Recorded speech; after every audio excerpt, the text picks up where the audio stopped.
विक्रम के होटल के साइड से भेजे गए थे।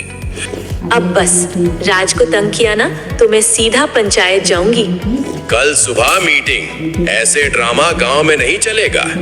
अगली सुबह पंचायत में लोग जमा हुए। विक्रम भी आया, पर इस बार टोन थोड़ा सॉफ्ट था।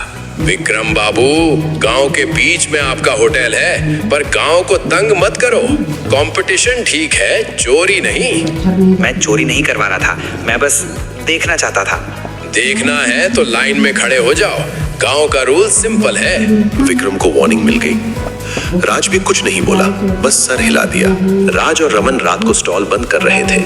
रमन ने फाइनली पूछा, भाई सच बता, ये कढ़ाई का सीन क्या है? मैं तो तेरा दोस्त हूँ। मुझे भी पूरा नहीं पता, बस इतना समझ आ रहा है कि जब मैं किसी को मना नहीं करता, कढ़ाई कम नहीं होती। मतलब अगर तू कभी गुस्सा हो गया या किसी को भगा दिया तो? राज चुप हो गया। उसको भी यही डर था। उन दोनों ने डिसाइड किया कढ़ाई को बिजनेस ट्रिक नहीं बनने देना, बस गांव का काम रहने देना। सीता माँ ने भी समझाया, बेटा, खाना बांटने का नियम सिंपल है। नीयत खराब हुई तो खाना भी खराब हो जाएगा। उसने मन में एक प्रॉमिस किया, मैं इसको शो पीस नहीं बनाऊंगा। कुछ दिन बाद 5 स्टार होटल में क्राउड और गिर गया। विक्रम परेशान था। उसने अपने पिता पंडित हरिशंकर को बुलाया। बेटा, तुम इतना गुस्सा क्यों रहते हो? तुम्हारा होटल चल रहा है, फिर भी तुम्हारा दिमाग शांत नहीं। पापा, गांव का लड़का मेरे बिजनेस को खा जा रहा है। चलो देखते हैं। हरिशंकर जी राज के स्टॉल पर आए।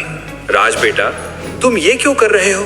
पंडित जी, बस इसलिए कि गांव का आदमी भी मटन खा सके और किसी को भूखा फील ना हो। हरिशंकर जी ने विक्रम को देखा।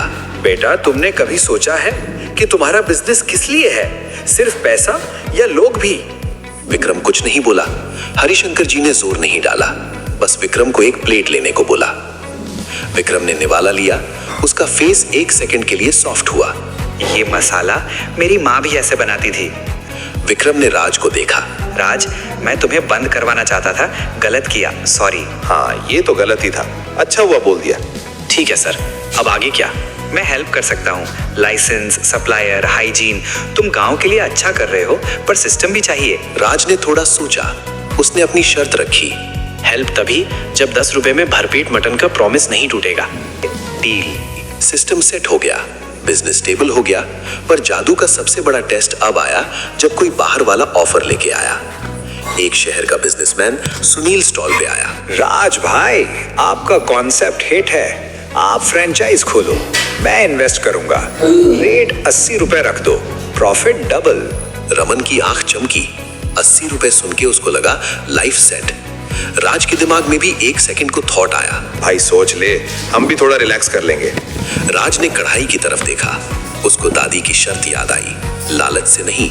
नहीं भाई, ये यहीं रहेगा, गांव के लिए। आप पागल हो क्या? जादू को बेच के करोड़पति बन सकते हो। मेरे लिए करोड़पति होना मतलब नहीं। मेरे लिए ये है कि हरि भाई जैसा आदमी बिना शर्माए प्लेट ले सके। बिजनेसमैन चला गया। रमन थोड़ा डिसअपॉइंटेड था, पर राज के डिसीजन में फोर्स था। रमन ने एक सांस ली। ठीक है यार, तू जो सही समझे। बस एक रिक्वेस्ट है, कल एक्स्ट्रा प्लेट बना देना। बनेगी, तू भी खा लेना। एक रात राज स्टॉल बंद करके घर जा रहा था। मंदिर के पास वही दादी खड़ी थी। बेटा, सुना है कोई ऑफर आया था? हाँ दादी, पर मैंने मना कर दिया। अच्छा किया। जादू का काम पैसा बनाना नहीं, भूख मिटाना है। राज ने हिम्मत करके पूछा, दादी आप कौन हो? मैं बस एक याद हूँ। जब लोग खाना बांटना भूल जाते हैं, मैं याद दिला देती हूँ।